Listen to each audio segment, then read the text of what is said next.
여러분, 오늘은 삼국지 시대를 대표하는 명문가 제갈 가문의 세 형제를 함께 이야기해 보려 합니다. 제갈량, 제갈근, 제갈탄. 이 세 사람은 인원수로만 보면 거대한 권세가와 비교할 수 없지만 그 능력과 명성만큼은 당대를 빛낸 최고의 인재들이었습니다. 흥미로운 점은 한 집안에서 태어난 세 형제가 서로 다른 길을 선택해 삼국의 각 진영, 촉, 오, 위, 에 몸담았다는 사실입니다. 왜 한 가문이 이렇게 갈라지게 되었을까요? 정말로 형제 간에 감정의 골이 있었던 걸까요? 아니면 혼란스러운 시대 속에서 각자가 선택한 생존 방식, 그리고 권모술수 속에서도 지켜낸 가족의 더 깊은 진실이 숨겨져 있을까요? 오늘 영상에서는 바로 그 숨겨진 이야기를 함께 파헤쳐 보겠습니다. 아직 구독하지 않으셨다면 구독과 알림 설정 부탁드리고요. 역사를 더 쉽고 흥미롭게 전해드리겠습니다. 삼국시대 수많은 명문가 가운데서도 낭야 제갈씨족처럼 뚜렷한 흔적을 남긴 가문은 드뭅니다. 비록 대가문처럼 인원이 많지는 않았지만 그 명망과 실력은 누구나 인정할 만큼 뛰어났죠. 그 중에서도 가장 주목받는 인물은 단연세 형제, 제갈량, 제갈근, 제갈탄. 그리고 후대가 끊임없이 화제로 삼는 이유는 같은 뿌리에서 나온 세 사람이 서로 다른 군주를 섬기며 완전히 다른 운명을 걷게 되었다는 점입니다. 과연 그 선택은 형제 사이에 균열을 만든 것이었을까요? 아니면 혼란의 시대를 살아낸 그들만의 통찰과 결단을 보여주는 증거였을까요? 낭야 랑시의 명문가 제갈 가문. 제갈 씨족은 오래전부터 학문과 품격을 중시하는 가문으로 유명했으며 낭야 일대에서도 손꼽히는 명문으로 평가받았습니다. 원가나 손씨처럼 대대로 인원이 많은 대가문은 아니었지만 수보다 질을 중시하는 가문이라는 말이 어울릴 만큼 뛰어난 인재를 꾸준히 배출해 삼국시대의 흐름에 깊은 영향을 남겼습니다. 그 대표적인 인물이 바로 제갈량, 제갈근, 제갈탄, 삼형제로 알려진 세 인물입니다. 먼저 가장 널리 알려진 이는 단연 제갈량 181열 2334 자는 공명입니다. 촉한의 승상으로서 그는 탁월한 전략가이자 충성의 상징으로 기억됩니다. 특히 출사표와 함께 잘 알려진 용중대책 롱종두이, 은유비의 대업을 설계한 결정적 계책으로 촉한이 삼국의 한 축으로 성장하는 데 토대를 마련했습니다. 형인 제갈근 174 시사일일, 은동호에서 활약한 문신이자 외교가였습니다. 전장에서 전술을 펼치는 인물은 아니었지만 외교 정치학문에 두루능의 송원의 두터운 신임을 받았고 오나라의 대외 관계를 안정시키는데 핵심적인 역할을 했습니다. 말 그대로 동호의 문화적 얼굴이라 불릴 만한 인물이었죠. 한편 제갈탄 이에게보오지 258, 은 두 사람의 사촌으로 위나라에서 무장으로 활약했습니다. 진동대장군이라는 중책을 맡아 동쪽 방면의 궁원을 책임졌으며 위 무력체계에서 중요한 위치를 차지했습니다. 비록 혈연상 직계 형제는 아니었지만 그 능력만큼은 두 형제 못지않아 후대는 세 사람을 한데 묶어 평가하기도 합니다. 이처럼 세 인물이 관심을 받는 이유는 단순히 뛰어난 능력 때문만이 아닙니다. 같은 가문에서 태어난 세 사람이 서로 다른 군주와 서로 다른 나라, 초고위를 선택했다는 점이 세간의 호기심을 자극한 것이죠. 왜 한 깃발 아래 힘을 모으지 않았을까? 혹시 그들 사이에 갈등이나 앙금이 있었던 것일까? 이는 지금까지도 이어지는 흥미로운 역사적 질문입니다.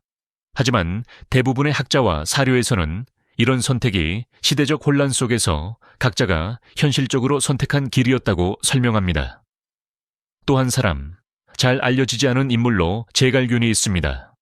그는 제갈량 제갈근의 막내로 유비를 따라 촉한에 들어가 국교위라는 관직을 맡았지만 업적이나 명성면에서는 제갈탄에 미치지 못해 세 형제의 반열에서는 자주 제외됩니다. 그럼에도 제갈균의 존재는 제갈 가문의 저력을 더 분명하게 보여줍니다.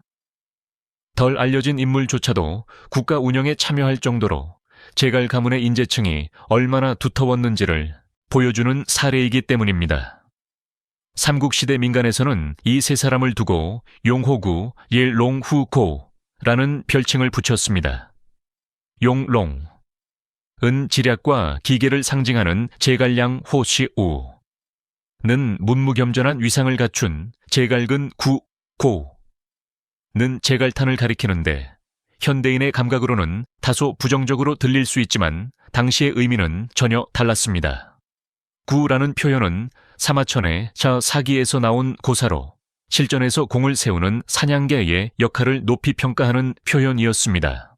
즉, 용호에 비해 격이 떨어지는 것이 아니라 전장에서 실질적 무공을 세운 장수에게 주는 일종의 칭호였던 셈입니다. 이 별칭은 세 인물이 각기 다른 분야에서 독보적인 능력을 발휘했다는 사실을 상징적으로 드러냅니다. 삼형제가 다른 주군을 선택한 이유와 그들의 행보, 제갈량 형제를 이루는 세 인물, 제갈량, 제갈근, 제갈탄, 은 모두 낭야 출신의 명문가였지만 각자의 삶은 서로 다른 방향으로 뻗어 나갔습니다. 촉한, 동고, 위나라라는 세 세력에 나뉘어 몸담게 된 이들의 선택은 단순한 재능의 차이가 아니라 혼란스러운 삼국시대 속에서 각자가 처한 환경과 인간관계, 그리고 가치관이 만들어낸 결과였습니다. 먼저 삼형제 중 가장 널리 알려진 제갈량 콩밍은 어린 시절 부모를 모두 여의고 외삼촌을 따라 유장 지역에서 성장했습니다. 이후 그는 양양 인근의 응어지인 융중으로 옮겨 학문과 병법을 깊이 연구하며 세상과 거리를 두었습니다. 혼란이 극에 달하던 시대였지만 그는 조급하게 관직에 나아가기보다는 스스로 실력을 다지며 와룡이라는 별칭을 얻을 만큼 명성을 쌓아갔습니다. 결국 유비가 세 차례 찾아오는 진심의 마음을 열고 출사한 뒤 촉한의 전략을 설계하고 삼국 균형을 만들어내는데 핵심적인 역할을 맡게 됩니다. 그가 촉한을 선택한 이유는 단순한 이념적 충성심을 넘어 유비의 이상과 자신의 포부가 자연스럽게 맞아떨어졌기 때문이었습니다. 형인 제갈근은 또 다른 길을 걸었습니다. 그는 어려서부터 낙양에서 학문을 닦으며 지식인으로서 명망을 쌓았고 후에 전쟁을 피해 강동으로 내려가게 됩니다. 이곳에서 그는 송원의 매부 황사와 학자 엄준 등과 교류하며 자연스럽게 동호지식인 사회에 스며들었습니다. 송원은 그를 핵심 군사나 권력의 중심에 두기보다는 동호를 대표하는 문신 외교관으로 활용했습니다. 제갈근이 동호에 몸담게 된 이유는 이념적 선택이라기보다 시대의 흐름 속에서 새롭게 형성된 인연과 안정적인 활동 기반 덕분이었습니다. 한편 사촌 동생인 제갈탄은 북방 가문 출신답게 어려서부터 위나라 체계 속에서 성장했고 무장으로서 재능을 발휘하며 빠르게 두각을 나타냈습니다. 그의 선택은 남방으로 흩어진 제갈량 제갈근과 달리 북방 귀족 사회와 가까운 환경에서 자연스럽게 형성된 길이었습니다. 그는 위나라의 질서와 시스템 안에서 자신의 군사적 역량을 펼치는 데 집중했고 결국 동쪽을 지키는 대장군으로까지 올라섭니다. 세 사람이 서로 다른 나라를 선택하게 된 데에는 크게 세 가지 이유가 자리합니다. 첫째는 성장 배경입니다.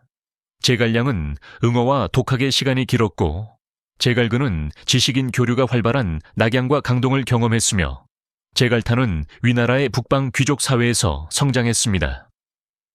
둘째는 인간관계입니다. 유비는 직접 제갈량을 찾아 나섰고 제갈근은 황사와 엄준을 통해 송원과 연결됐으며 제갈탄은 북방의 명문가 인맥을 기반으로 자연스럽게 위나라 체계 속에 자리 잡았습니다. 마지막은 개인적 성향과 포부입니다. 제갈량은 대의를 좇고 제갈근은 지식과 외교를 기반으로 한 안정적 역할을 선호했으며 제갈탄은 군사적 권력과 현실적 성과를 중시했습니다. 세 형제의 선택은 서로의 등을 돌린 결과도 원한이 쌓여 갈라진 길도 아니었습니다. 그들은 단지 같은 시대를 살아갔지만 처한 환경과 만난 사람들, 그리고 품은 이상이 달랐기에 서로 다른 세 나라에 뿌리를 내리게 된 것입니다. 혼란의 시대 속에서도 각자의 자리에서 존재감을 드러낸 제갈씨 일가는 삼국시대가 얼마나 복잡하고 변화무쌍한 흐름으로 움직였는지를 잘 보여주는 상징적인 사례라 할 수 있습니다. 세 형제의 관계와 갈라진 선택 속에 담긴 의미, 촉한 오위라는 서로 대립하던 세 나라에 몸담았음에도 제갈량 제갈근, 제갈탄 삼형제는 가족 간의 정을 잃지 않았습니다. 피비린내 나는 전란 속에서도 이들이 가족애를 지켜낼 수 있었던 이유는 단순한 우연이 아니라 제갈씨 가문이 오랜 세월간 지켜온 유연함과 전통적 가치관 덕분이었습니다. 정치적 충성과 사적인 감정은 별개의 영역이라는 인식이 삼형제 사이에 자연스레 자리 잡고 있었던 것입니다. 사실 당시 삼국은 완전히 단절된 적이 없었습니다. 촉과 오가 손을 잡았던 적도 있고 위나라 역시 외교를 통해 다른 세력과 왕래하던 시기들이 있었습니다. 이런 흐름 속에서 제갈 형제 역시 서로의 안부를 전하는 데 어려움이 없었습니다. 특히 동호에서 문화 외교를 담당하던 제갈근은 형제들 사이를 이어주는 연결고리 역할을 자주 맡았습니다. 그는 촉한의 제갈량과 꾸준히 연락을 주고받았고 양국의 관계가 갈등으로 치달을 때에도 송원은 제갈근에게 제갈량과의 교류를 유지하도록 지시했습니다. 필요하다면 다시 손을 잡을 수 있는 여지를 남기기 위해서였습니다. 세 사람이 서로 다른 군주를 따랐다고 해서 감정의 골이 생긴 것은 아니었습니다.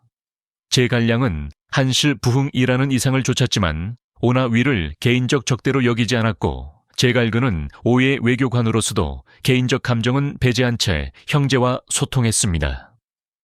제갈탄 역시 위나라의 무장이었지만 두 형과 전장에서 정면 충돌했다는 기록은 없습니다. 당시 사람들은 사람마다 걸어가는 길이 다를 뿐이라는 인식을 자연스레 받아들였고 이는 제갈 형제에게도 그대로 적용되었습니다. 세 형제의 선택이 오히려 제갈씨 가문의 영향력을 삼국 전역으로 확장시키는 계기가 되었다는 점도 흥미롭습니다. 제갈량이 촉한의 중심축으로서 국정을 운영하고 제갈근이 동호의 외교적 얼굴이 되며 제갈탄이 위나라의 핵심 무장으로 활약함으로써 제갈씨 가문은 어떤 세력이 부상하더라도 명문으로서의 위상을 유지할 수 있었습니다. 이는 계산된 전략이라기보다는 혼란한 시대를 살아가는 방식 속에서 자연스럽게 형성된 결과였습니다. 제갈량은 촉한의 두 번째 기둥이라 불릴 만큼 위상이 높았습니다. 융중계로 상징되는 전략가이자 인재를 발탁하고 국가를 운영한 행정가이기도 했습니다. 전쟁과 천문지리에 두루 밝았던 그는 촉한을 북방의 위나라와 대등하게 세워놓으며 수많은 후인을 매료시켰습니다. 한편 제갈근은 동호의 문화를 대표하는 얼굴이었습니다. 그는 무장이 아니라 외교관이었지만 그 존재감은 결코 작지 않았습니다. 송원은 제갈근을 통해 지식인들을 모으고 촉한과의 관계에서 유연성을 확보했습니다. 제갈근은 동호의 품격과 안정성을 상징하는 인물이었습니다. 제갈탄은 위나라 군사체계에서 중추를 담당했습니다. 동쪽 국경을 지키는 대장군으로서 여러 전투에서 활약했고 결단력과 전략 능력을 갖춘 장수로 평가받았습니다.